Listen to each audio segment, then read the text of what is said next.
Welcome to a new type of conversation. With each episode, we'll meet with inspiring people sharing best practices at the forefront of creating change for our young people.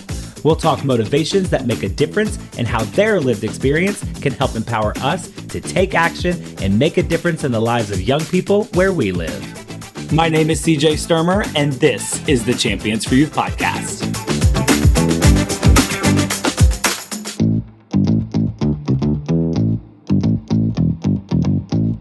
Have you ever found yourself in a situation where you didn't quite feel like you belonged, or wondered how to step into leadership when the path wasn't clearly marked? In this episode, we sit down with Dr. V. Kativhu, a United Nations global youth leader, educator, and founder of Empowered by V. We talk about what it really takes to create opportunity, build confidence, and lead with purpose.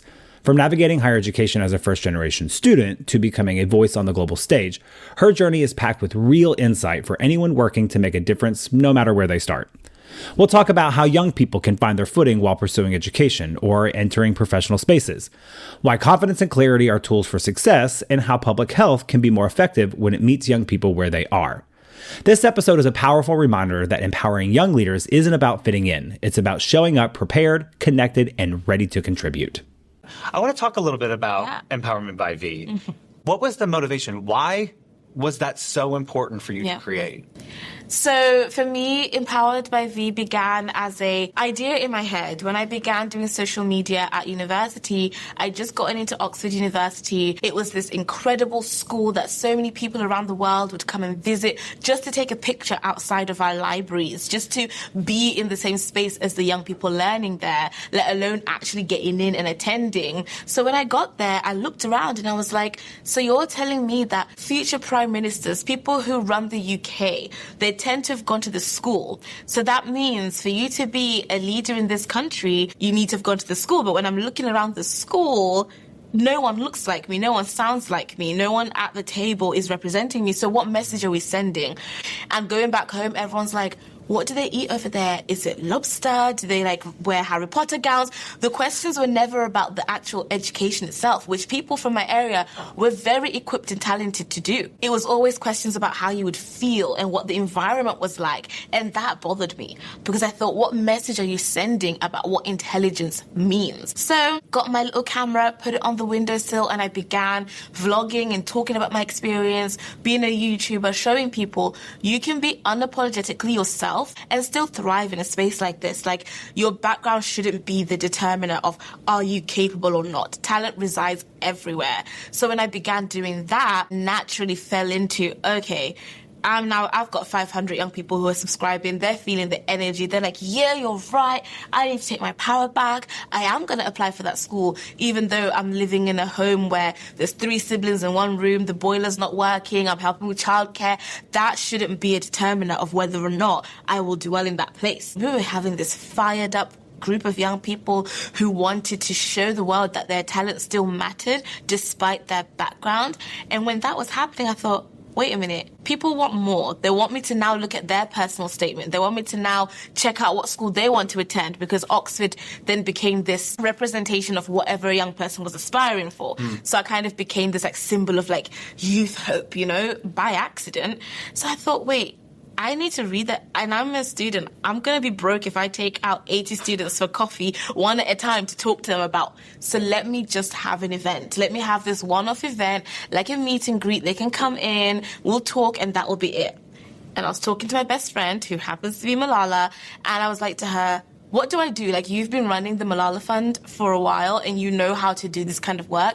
How do I navigate this? She said, you need to get other young people who've also walked a similar journey to you, because even though you're great, you might not resonate with someone else. So you need to have at least different voices, faces, get them together, put them on the panel, get the young people in the room, have an exchange of ideas. Right. And I was like, but what would I call it? I don't know. And then she was like, you keep going back to the word empowerment. Just call it Empowered by V. And I was like, I can't put my own name in it feels weird because it's them empowering themselves. She was like, I run the Malala Fund. And I was like, well, case closed. How are you gonna argue that? I was like, you know what, you're right. And that was the birth of it. And every year since, for the past 6 years, We have our flagship event annually where it's an exchange of ideas. It's young people who've gone through that. And now look at what I've been able to do, because you're not a reflection of where you begin. It's a beautiful story. Like, don't feel ashamed or embarrassed of your start because it wasn't picture perfect. No, you're still good enough. You're still talented. You're still worthy of it.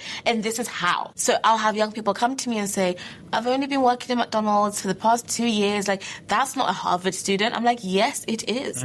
So what we do at Empowered by V, we take their McDonald's story and we turn that into a Harvard application, because you're learning innovation, you're learning teamwork, you're learning how to deal with angry customers like that. You're doing a lot, but you're just not wording it properly. So replace the word McDonald's with I was in a team setting, the language that they understand at Harvard, but your experience is good enough. We just need to speak their language. That's it. So these young people are coming in thinking, I don't have to go do extra. I am good enough as I am. Yeah. I just need to learn how to write about it. Where you are is fine.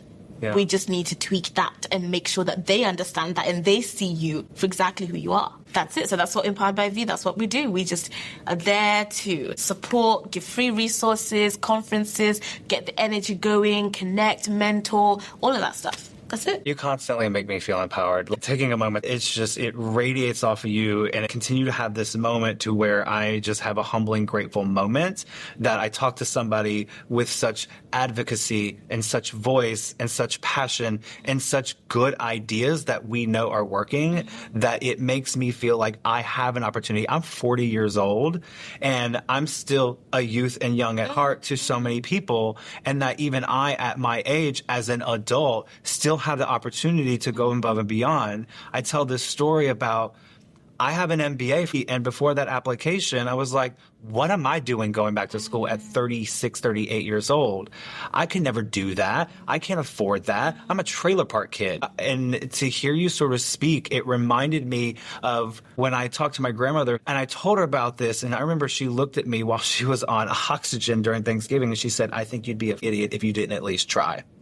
And that was a moment where someone that was important to me, my maternal figure, was like, are you kidding me with this questioning yourself? She was empowering me. And it reminds me in how you're speaking and even speaking today that I've even had the opportunity, and I wasn't even framing myself right, in my late 30s. So there's always an opportunity. I wanted to take that personal moment that you were really helping me to reflect on being a better me. And I think that that's really, oh my God, I'm gonna get emotional. It's just like, I'm very humbled by my experience with you and getting to know you. And I love that your grandma said that, because it's true.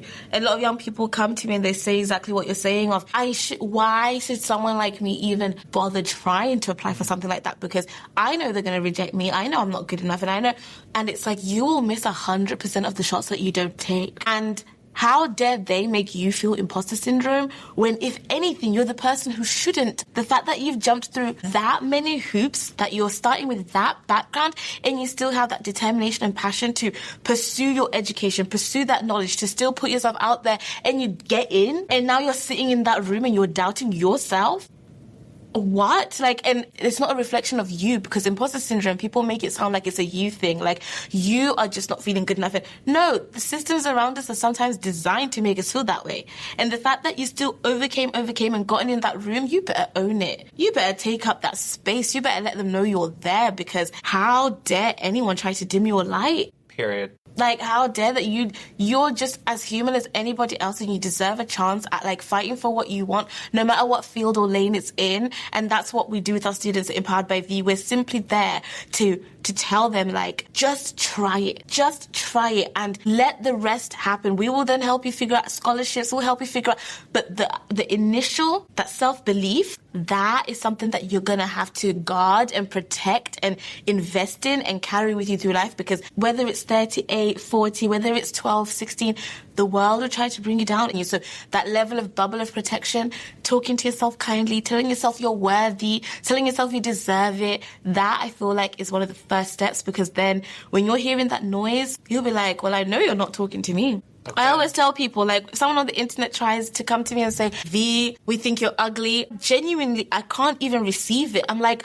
are you having a bad day? Are you okay? Because I know you're not talking to me. There's no way. Because the bubble of protection I've put around myself when it comes to you're beautiful, you're kind, you deserve it. When you get the accolade, you better enjoy it.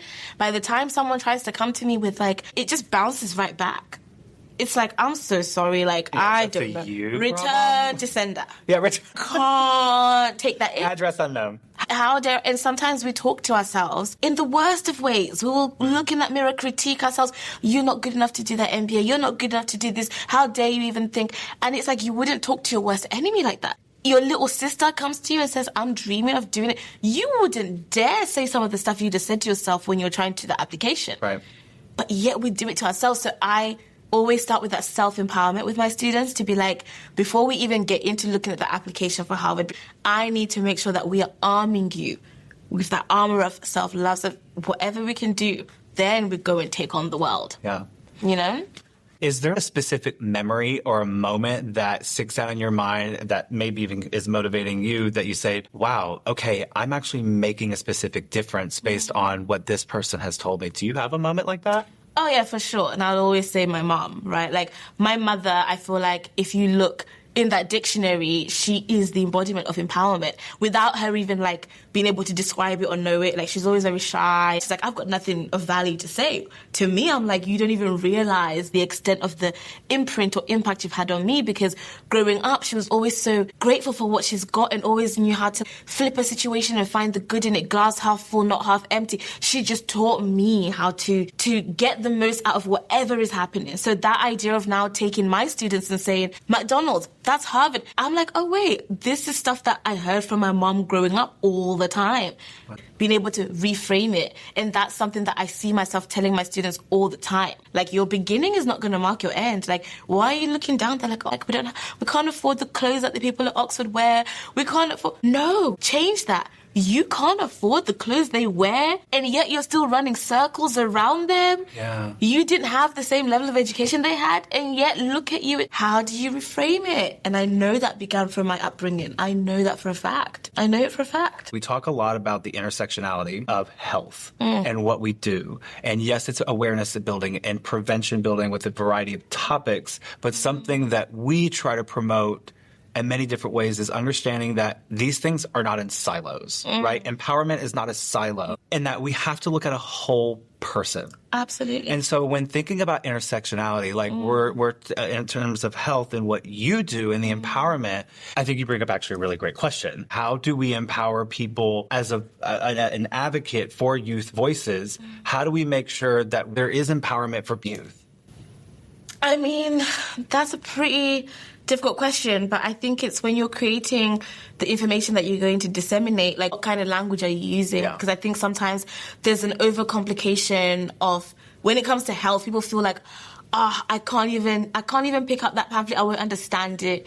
It's going to be full of jargon. It's going to be, if you're going to go into a local community where there's a lack of funds anyway, and people don't have access to healthcare and stuff, and you're coming in to bring in your leaflets, are they actually, number one, accessible in the language that you're using? Like, are you able to just simplify that even further, just so that someone has an access point before they can even get into the technicalities?